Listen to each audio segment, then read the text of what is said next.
Baik, terima kasih semua. Assalamualaikum warahmatullahi wabarakatuh. Selamat sore, salam sejahtera buat kita semua ya, teman-teman mahasiswa Universitas Program Pascasarjana di Jayabaya. Puji syukur pada sore hari ini, pasca UTS, kita alhamdulillah bisa bertemu kembali. Mudah-mudahan apa yang sudah teman-teman jalankan di UTS kemarin itu memang menjadi satu pengetahuan baru terkait dengan perkuliahan kita sebelum-sebelumnya. Nah, perkuliahan kita sebelum-sebelumnya terakhir ketemu dengan saya itu adalah terkait dengan perseroan terbatas ya. Nah, di perseroan terbatas itu pasti banyak teman-teman kalau kesehariannya berkecimpung di corporate atau yang memang punya spesialisasi di bidang korporasi pasti sangat aware sekali apa itu perseroan terbatas. Tapi bagi teman-teman yang memang kesehariannya tidak di bidang korporasi atau menekuni di bidang perseroan terbatas pasti mempunyai pemahaman atau pemikiran yang bisa jadi belum sesuai dengan ketentuan hukum yang ada. Oleh karenanya di sore hari ini saya ingin mencoba mengingatkan kembali apa itu perseroan terbatas, lalu apa saja yang harus ada di perseroan terbatas itu khusus di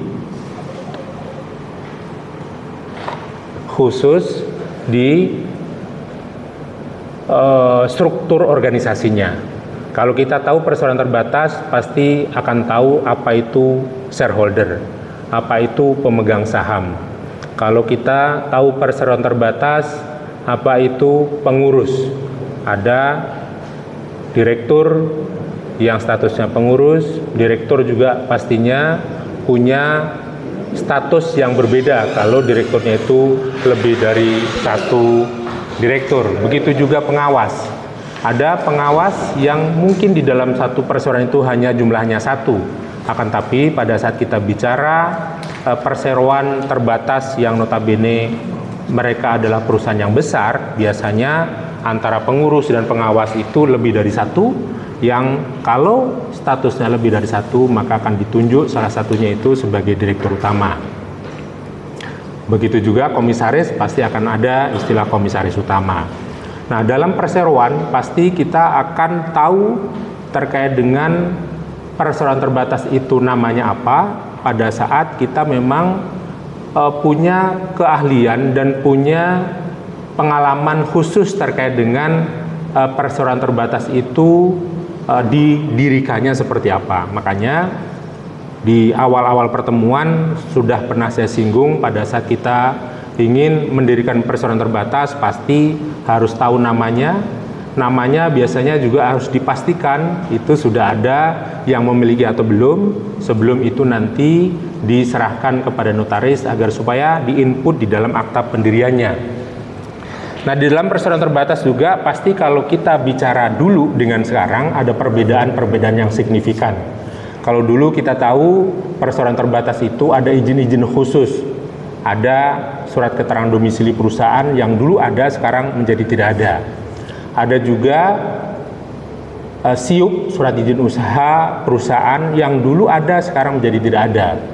Ada juga tanda daftar perusahaan yang dulu ada sekarang menjadi tidak ada. Nah, kemudahan-kemudahan yang ada ini sebetulnya adalah menjadi value buat kita semua yang mungkin mendalami di bidang korporasi untuk menyampaikan pastinya ya kepada halayak ramai agar supaya mereka mau berbisnis dengan kendaraan yang namanya perseroan terbatas. Karena perseroan terbatas sebetulnya adalah solusi-solusi yang sudah disediakan bagi para calon pengusaha atau pengusaha agar supaya mereka tidak mempergunakan nama pribadi, akan tapi dengan perseroan terbatas ini akan ada kemudahan-kemudahan yang pastinya mereka akan dapatkan. Nah, di sore hari ini selain kita mengingat kembali terkait dengan perseroan terbatas strukturnya yang tadi saya sampaikan, saya ada keinginan untuk mencoba menyampaikan klasifikasi saham.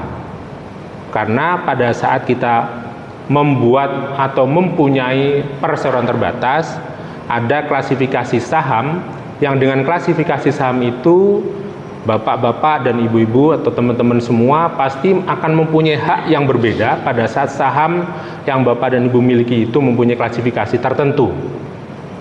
Nah, contoh ada klasifikasi saham yang pada saat disepakati oleh para pemegang saham, ada saham-saham tertentu, misalkan saham seri A, saham seri B, yang atas kesepakatan oleh para pendiri, saham seri A contohnya, maka dia tidak mempunyai hak suara misalkan. Atau dia tidak mempunyai hak untuk dividen dalam jangka berapa lama. Nah, khusus untuk saham yang diklasifikasikan yang tidak mempunyai suara, nah ini perlu kita pastikan apakah ini bertentangan dengan hukum atau tidak. Nah, kalau ternyata bahwa ketentuan Undang-Undang PT memberikan guidance bahwasanya satu sama adalah satu suara, kalau itu diklasifikasikan dia tidak mempunyai suara, maka ada ketentuan-ketentuan apa yang ada di balik itu yang mengakibatkan saham bisa diklasifikasikan tidak mempunyai suara. Nah, kembali kepada ketentuan Undang-Undang PT, kalau kita bicara Undang-Undang PT, memang kita tidak pernah melihat atau belum memastikan di ketentuan Undang-Undang PT itu sanksi yang mengarah ke arah sanksi yang seperti lainnya undang-undang yang lain, yang ada sanksi pidana, sanksi administrasinya yang memang ditegakkan. Pada saat ditegakkan, sanksi itu bisa membuat jera bagi para pemiliknya. Nah, kembali kepada klasifikasi saham ini, maka kalau kita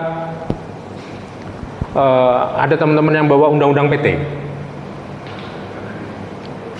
nah di website bisa dicek, diklasifikasikan saham-saham tertentu ada di pasal, kalau bisa dicek dulu pasal berapa?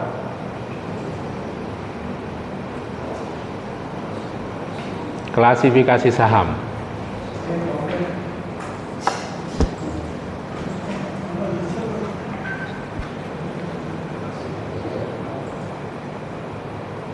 Sudah ketemu?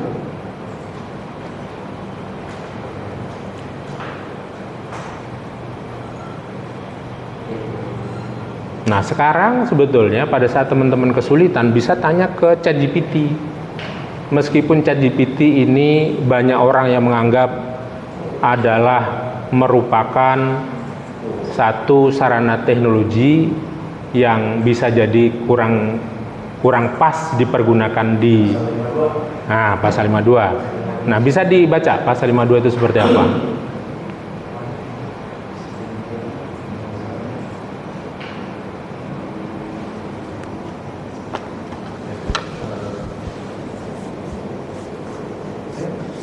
Ayo dibaca aja.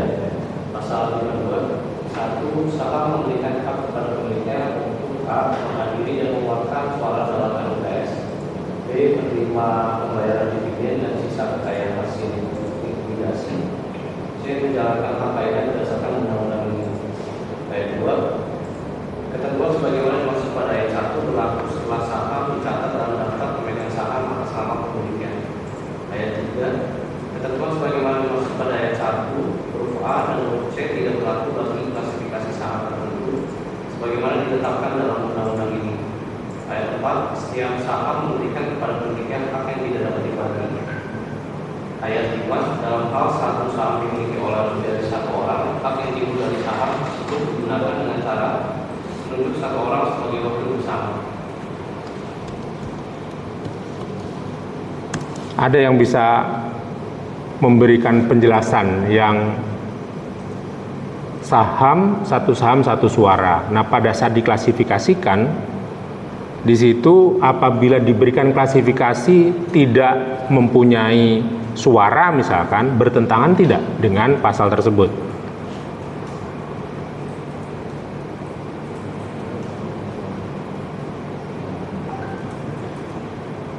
Ada yang punya opini, silakan. Pasal berapa tadi? Pasal 52 sampai 53. Nah, berarti belum dibaca secara keseluruhan tadi. 53 ayat 4. Klasifikasi saham. Nah, bisa dibaca yang ayat 4-nya? Antara lain saham dengan hak suara atau tanpa hak suara, saham dengan hak khusus untuk mencalonkan anggota direksi atau komisaris. C. Saham yang setelah jangka waktu tertentu ditarik kembali atau ditukar dengan klasifikasi saham lain. D. Saham yang diberikan hak kepada pemegang untuk menerima dividen lebih dahulu dari pemegang saham klasifikasi lain harus membagi dividen secara kumulatif atau non-kumulatif. E. Saham yang memberikan hak kepada pemegangnya untuk menerima lebih dahulu dari pemegang saham klasifikasi lain atas pembagian sisa kekayaan perseroan dan obligasi. Oke, berarti di ayat 4-nya itu ada kalimat saham dengan hak suara atau tanpa hak suara. Kalau teman-teman punya saham tapi nggak punya hak suara,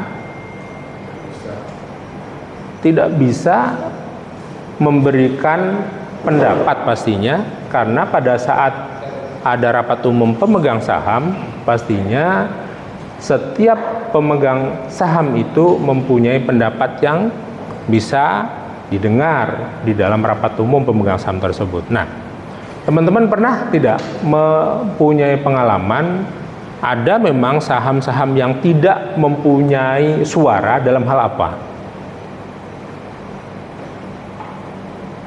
Karena di Indonesia ini sangat unik sekali, banyak perseroan terbatas yang dulu ada ketentuan tidak diperbolehkan istilah nomini, tapi dengan banyaknya kegiatan usaha yang ada di Indonesia dan kebutuhan, maka banyak juga istilah nomini itu dibentuk atau diklasifikasikan dengan ketentuan hukum atau action hukum yang berbeda di perseroan terbatas. Contoh, dengan ada istilah klasifikasi saham yang tidak punya suara. Misalkan ada yang tahu klasifikasi Bakulapan Usaha Indonesia enggak? Di dalam klasifikasi Bakulapan Usaha Indonesia, di awal-awal ada jenis-jenis usaha tertentu yang kepemilikannya itu maksimal orang Indonesia adalah PMA adalah 49%, dan harus orang Indonesia atau Badan Hukum Indonesia yang punya hak untuk memiliki 51%. Nah, bagi perusahaan-perusahaan yang statusnya PMA, kalau perusahaan ada istilah PMDN, ada istilah PMA, pasti pada saat kita bicara PMA, pasti ada unsur asingnya. Pada saat ada unsur asing, ada ketentuan khusus yang mewajibkan minimal modal. Naik turun, pernah sekali waktu modal disetor boleh 2,5 M. Tapi ada sekali waktu lagi modal disetor harus 10 miliar untuk modal-modal usaha-usaha yang sifatnya general. Tapi ada juga usaha-usaha yang sifatnya khusus, modalnya, modal disetornya itu minimal ada yang 51 miliar, ada yang sampai 100 miliar, ada. Jenis-jenis usaha tertentu khususnya pada saat jenis usahanya itu adalah kontraktor misalkan. Kalau asing, ada unsur asingnya, ada perizinan yang langsung biasanya ke B3.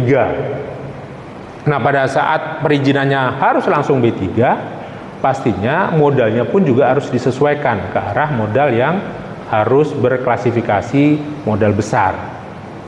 Nah, ini adalah menjadi satu fenomena sebetulnya yang sudah ada sejak lama di Indonesia itu terkait dengan kepemilikan saham yang minimal harus dimiliki oleh penanam modal asing. Jadi kalau PMA ini sebetulnya banyak yang memplesetkan, ada penanaman modal asing. Ada juga kemarin tuh saya dengar dari salah satu ahli hukum ya, memang kalau kita di Indonesia ini kan penanaman modal asing sudah tahu, tapi pas pada saat penanaman modal akhirat katanya penanaman modal akhirat itu ternyata ada juga, dan itu malah ternyata banyak di dunia kampus. Jadi bagi para teman-teman yang berkelebihan rezeki, bisa juga aktualisasi lah terkait dengan PMA itu, dengan penanaman modal akhirat, dengan memberikan beasiswa ternyata kepada pihak-pihak yang memang membutuhkan, agar supaya pendidikan itu tidak hanya dinikmati kalangan-kalangan tertentu, akan tapi juga bisa dinikmati oleh khalayak ramai, oleh khalayak atau oleh kalangan-kalangan yang ada di daerah yang dengan mempunyai kesempatan yang sama pastinya nanti juga akan berimbas kepada pastinya ke GDP dan ke lain sebagainya, yang harus diawali dari sebetulnya negara, tapi mungkin negara belum mempunyai kemampuan secara menyeluruh untuk memberikan kesempatan yang sama kepada warga dan rakyatnya. Nah, kembali kepada tadi ya, bahwasanya yang namanya pembatasan, kalau PMA, mungkin saya tulis aja di sini. Mungkin teman-teman pernah tahu KBRI misalkan. Terus teman-teman juga tahu tadi istilah PMA ya. Pasti tahu juga istilahnya PMDN. Pada saat PMA, misalkan PTX, kalau dimiliki, ini asing 49%, ini lokal 51%. Nah, kembali ke arah klasifikasi tadi, kalau ini modalnya adalah misalkan contoh 10 miliar, modal disetor ya, kan kalau modal itu ada modal dasar, modal ditempatkan, dan modal disetor. Kalau modal dasar mungkin teman-teman sudah pernah belum? Pernah belajar portepel, modal dalam portepel.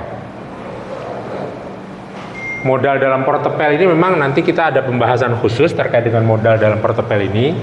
Tapi kembali ke klasifikasi tadi ya, kalau 10 miliar, terus asingnya dia 4 miliar 900 misalkan, ini IDR ya. Terus ini 5 miliar 100 misalkan, 5 miliar 100 IDR. Nah, bagi asing pada saat dia mau menanamkan modalnya di sini, ada kewajiban ini, harus mencari partner lokal, bisa jadi kesulitan. Karena kesulitan yang biasa terjadi, karena ini merupakan fenomena, ini nanti bisa jadi masukan buat teman-teman kalau mau membuat tulisan akhir.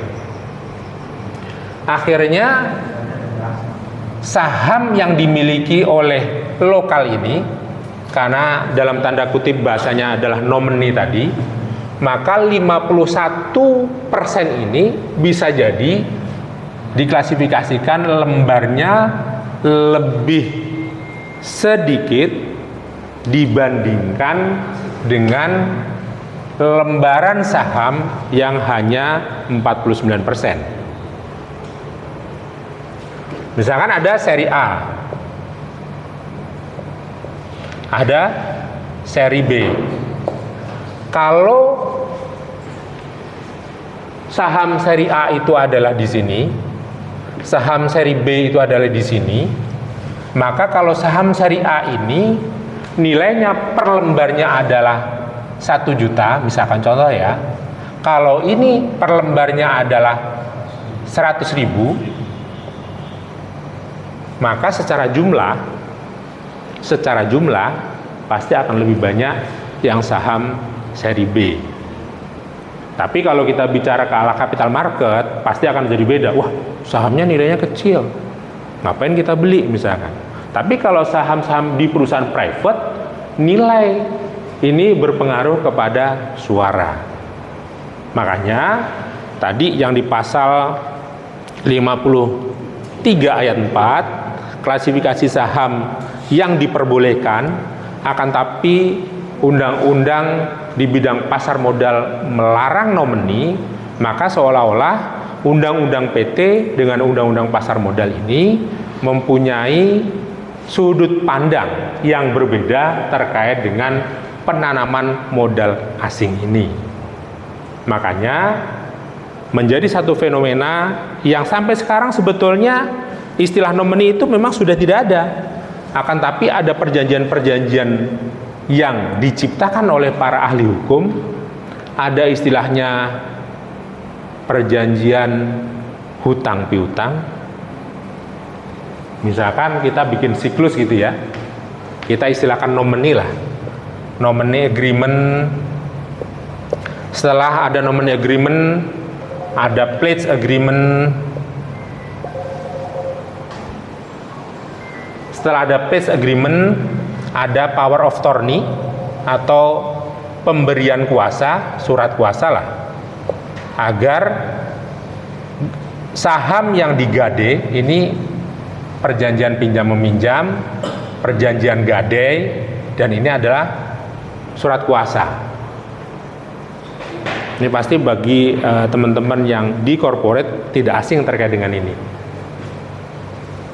Karena ini adalah nilainya besar, 5 miliar 100 juta misalkan, bagi orang lokal yang dia juga belum tahu bisnisnya ini nanti beneran bisa berkembang atau tidak, harus awal invest nilainya segitu, pastinya dengan ditawari oleh asing, udahlah tetap saya yang nalangin, tapi kita bikin perjanjian pinjam meminjam ya. Oke, akhirnya pinjam meminjamnya dibuat. Karena perjanjian pinjam meminjam, terus si lokalnya mau, akhirnya pada saat menandatangani perjanjian pinjam meminjam, ada istilah perjanjian gadai.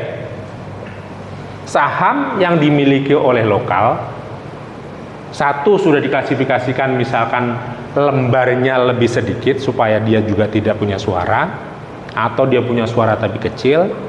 Yang kedua, sudah lembarnya kecil, akhirnya digadaikan tuh sahamnya. Ya sudahlah, karena saya pinjem sama yang ini, akhirnya kita bikin perjanjian saham saya, kata orang lokal, saya gadaikan ke asing agar supaya nanti pada saat ini pada saat PTX ini nanti punya penghasilannya akhirnya di akhir tahun punya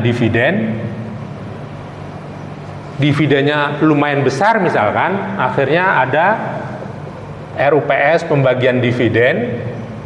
Karena ada RUPS pembagian dividen, karena sudah ada perjanjian pinjam meminjam, ini sudah digadaikan kepada si asing, lalu ada surat kuasa untuk hadir pada RUPS memberikan suara atas nama PT lokal ini atau atas nama identitas yang lokal ini. Akhirnya RUPS dividennya dibagi, misalkan tutup bukunya sampai dapat dividen 100M misalkan.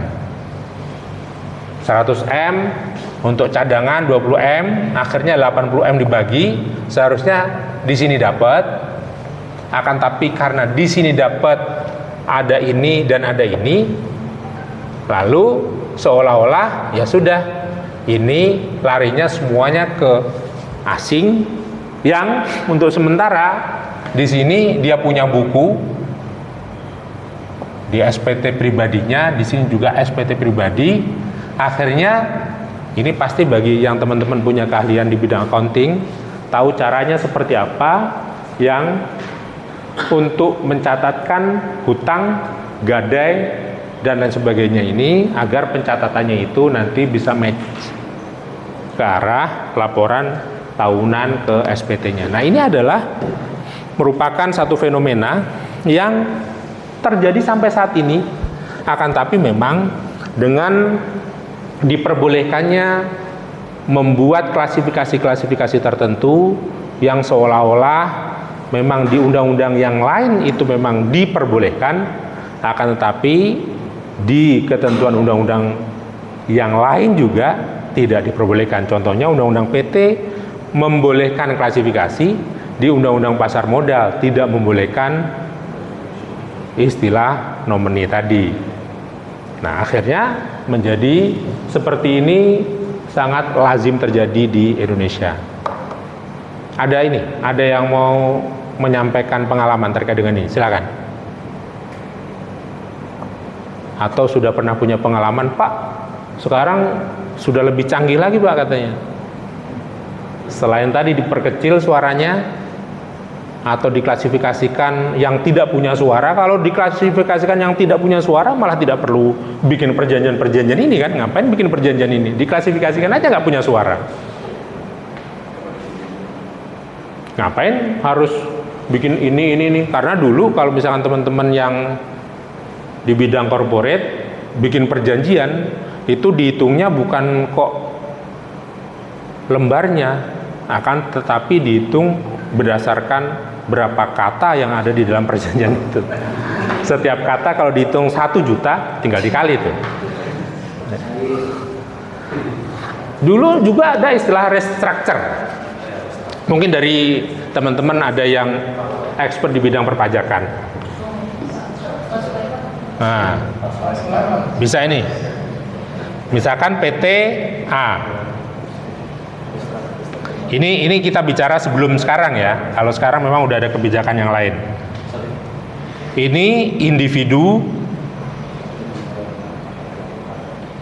Ini juga individu.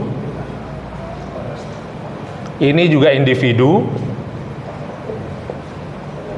Ini juga individu. Individu. 25%. Sorry. Ini misalkan bukan 25%. 10, ini 10, 1, 2, 3, 4, 40. Ini PT misalkan PTA ini menjadi dia punyanya 60 ya. 60%. Ya ternyata dulu banyak PT itu yang dividennya nggak pernah dibagi atau tidak mau dibagi sampai dengan ratusan miliar misalkan. Ya kan? Tahu alasannya kenapa? Tahu nggak alasannya kenapa? Kenapa sampai ratusan miliar dia nggak mau bagi? Makanya Kementerian Keuangan zamannya Ibu Mega sampai Ibu Sri Mulyani membuat kebijakan sampai dividen, atau kalau dividen dibagi silahkan. Nanti pajaknya sekarang kan yang penting diinvestasikan ke arah yang sifatnya punya pemerintah, maka dividen itu menjadi bebas pajak dividen. Ada nggak yang tahu alasannya? Kenapa ini sampai dividennya nggak dibagi-bagi? Sampai Kementerian Keuangan menetapkan ketentuan dividen.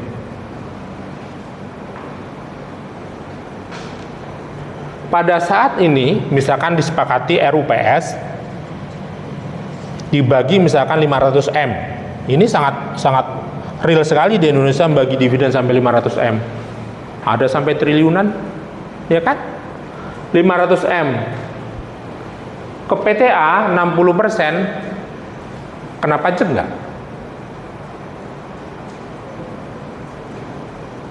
Ini nggak kena pajak. Ke individu ini, yang ini kena pajak nggak? Kena pajak dividen. Coba tanya sama ChatGPT, pajak dividen itu berapa? Kalau pajak dividen kan final, tidak progresif. 10% dari nilai dividen yang kita. Kalau 10%, ini punya 10%, dibagi 500 miliar, ya sedikit-sedikitnya misalkan dia dapatnya 50 lah misalkan. 50 miliar, 10%-nya berapa?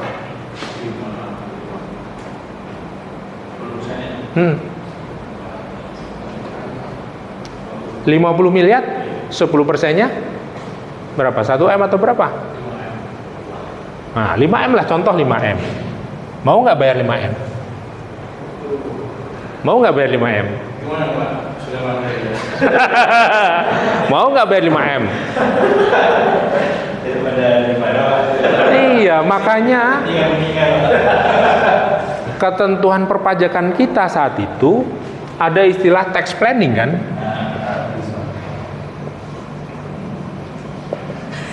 Nah, tax planning ini mencoba merestructure yang semula dimiliki individu diganti PT.